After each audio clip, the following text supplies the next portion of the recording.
بسم اللہ الرحمن الرحیم۔ اس دور میں تین طرح کے لوگ ہیں امام زمانہ کے وجود کے حوالے سے۔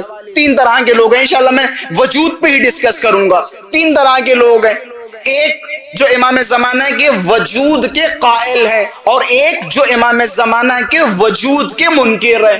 غور کیجئے گا، ایک وہ جن کا ماننا ہے کہ امام زمانہ کا وجود ہے، ایک وہ جن کا ماننا ہے کہ امام زمانہ کا کوئی وجود نہیں۔ یہ بعض افراد کہتے ہیں کہ وہ پیدا ہونے کے بعد اس دنیا سے کوچ کر گئے، گزر گئے، یا فلاں فلاں، وہ ساری کی ساری باطل باتیں ہیں کہ جن پر بحث و مناظرے کی ضرورت ہے۔ ماشاءاللہ سے سورج و چاند سے بھی زیادہ یہ باتیں روشن ہیں ہمارے لیے۔ تو ایک گروہ وہ ہے جس کا ماننا کیا ہے؟ وجود ہے۔ دوسرا گروہ وہ جس کا ماننا ہے کہ وجود نہیں ہے، جنہیں ہم کیا کہتے ہیں؟ منکر وجود امام زمان۔ اب غور کریں، یہ خاص مولا کے منتظرین کے لیے، مولا کے شیعوں کے لیے، اسی وجود امام زمان کے قائلین کی دو صفت ہیں۔ جو قائل ہیں کہ امام کا وجود ہے، ان میں دو طرح کے لوگ ہیں۔ ایک وہ جو امام زمان کے اثر کے قائل ہیں، بھئی غور کیجئے گا جملوں پہ، ایک وہ جن کا عقیدہ یہ ہے کہ امام کا وجود ہے، نہ صرف یہ کہ امام کا وجود ہے بلکہ امام کی دخالت ہماری زندگی میں ہے۔ غور کیجئے گا بھائی، بڑی عظیم منزل کی طرف آپ کو لے کے جا رہا ہوں۔ اسی قائل میں دو طرح کے لوگ ہیں اور جو ہمارے شیعوں میں پائے جاتے ہیں۔ ایک وہ جن کا ماننا یہ ہے کہ امام زمانہ کا پورا اثر ہمارے درمیان ہے۔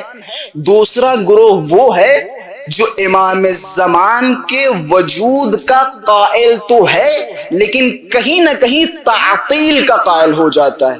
تعطیل عربی لفظ ہے، اسے اگر ہم اردو یا ہندی میں ٹرانسلیٹ کریں تو چھٹی۔ امام زمانہ کے وجود کے حوالے سے بعض لوگ تعطیل کے قائل ہو جاتے ہیں۔ تعطیل کے قائل یعنی کبھی کبھی ہوتے، میں زیادہ واضح نہیں کروں گا، جب تک امام غائب ہیں، جب تک امام نہیں آئیں گے، امام تو پردہ غیب میں ہے۔ بھائی جملوں پہ غور کیجئے گا، بڑے عظیم جملے بیان کر رہا ہوں، اور اگر جملوں پہ غور کیا تو انشاءاللہ نتیجہ بخوبی آپ حضرات تک پہنچ جائے گا۔ وجود امام کے قائلین میں دو طرح کے لوگ ہیں۔ ایک وہ جو وجود کے ساتھ ساتھ امام کے اثر کے قائل ہیں، یعنی امام کا اثر ہے، امام ہماری زندگیوں میں دخالت رکھتے ہیں۔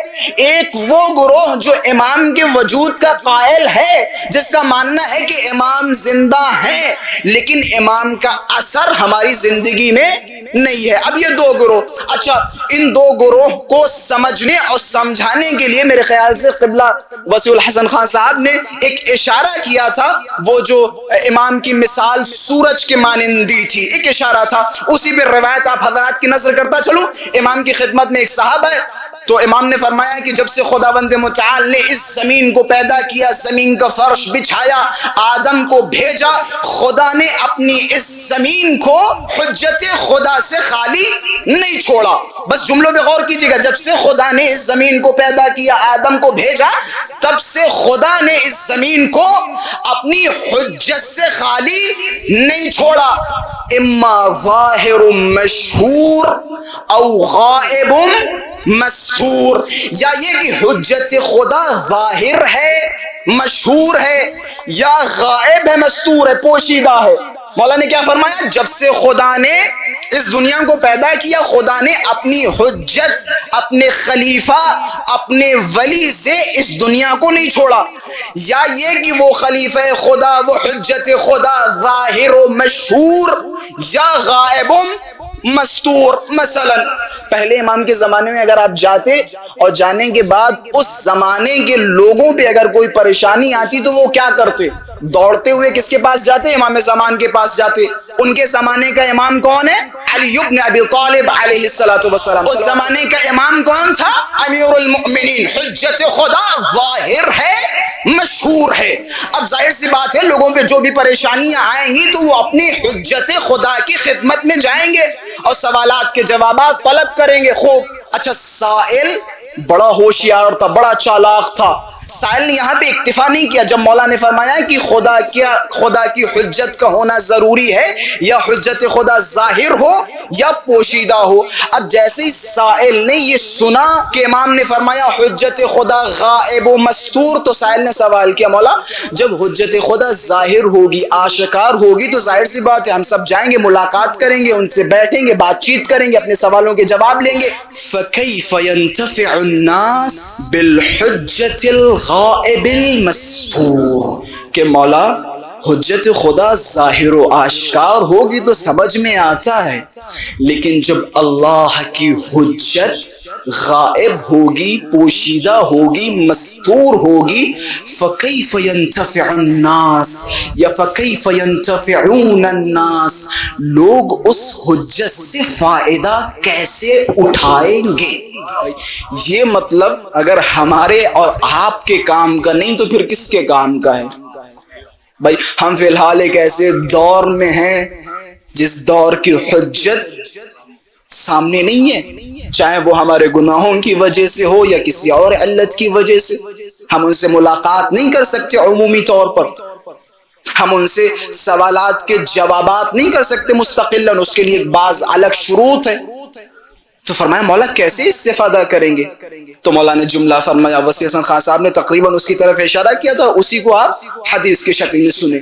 مولا نے جملہ فرمایا، حضرت نے فرمایا کما ينتفع الناس یا کما ينتفعون الناس بالشمس اذا سطرها السحاب، کہ لوگ اپنے زمانے کے امام سے جب امام غائب ہوں گے تو اپنے زمانے کے امام سے ٹھیک اسی طرح استفادہ اٹھائیں گے جس طرح لوگ سورج سے استفادہ اٹھاتے ہیں جب سورج کو بادل گھیر لیں۔ جب سورج کو بادل گھیر لیں، اس کی بڑی علتیں بیان کی گئی۔ بھائی ظاہر سی بات ایک سوال تو یہ ہوگا کہ مولا نے کیوں امام زمان کی مثال سورج کے مانندی، اس کی بہت ساری وجوہات، تقریباً بعض وجوہات آپ نے اس سے پہلے والی مجلس میں سنی کہ سورج اگرچہ غائب ہوتا ہے، اگرچہ بادل سورج کے سامنے آ جاتا ہے، لیکن سورج اپنی ضیاء، اپنی روشنی ہم تک پہنچاتا ہے۔ یہ ایک علت، یہ ایک وجہ اور بتاتا چلوں، جب بھی سورج غائب ہوتا ہے یا سورج کے سامنے بادل آ جاتے ہیں تو ہر وہ انسان کے جس کی آنکھیں ہوتی ہیں وہ ایک دوسرے سے کہے گا اما دیکھو سورج نکلا یا نہیں، کیوں؟ کیونکہ اس کی آنکھیں ہیں، وہ روشنی کو محسوس کر سکتا ہے۔ وہ بچوں سے کہے گا ذرا جاؤ باہر دیکھو کیا سورج نکلا یا نہیں، کیوں؟ کیونکہ اس کی آنکھیں سلامت ہیں، وہ روشنی کو دیکھ سکتا ہے، روشنی کو محسوس کر سکتا ہے۔ لیکن وہ انسان کہ جس کی آنکھیں خراب ہوں، جس کی آنکھیں خراب ہوں، اسے کوئی فرق نہیں پڑتا سورج ہو یا نہ ہو، سورج ہو یا نہ ہو، بس آخر کے مؤمنین سے مخاطب ہوں کہ سورج ہو یا نہ ہو کوئی فرق نہیں پڑتا، کہ کیوں؟ کہ بھیا ہماری تو آنکھیں خراب ہیں۔ اب سمجھ میں آیا مولا نے امام کی مثال سورج کے مانند کیوں دی، یعنی مولا بتانا چاہ رہے ہیں غیبت امام کے دور میں امام کا انتظار وہی کرے گا جس کا دل زندہ ہو۔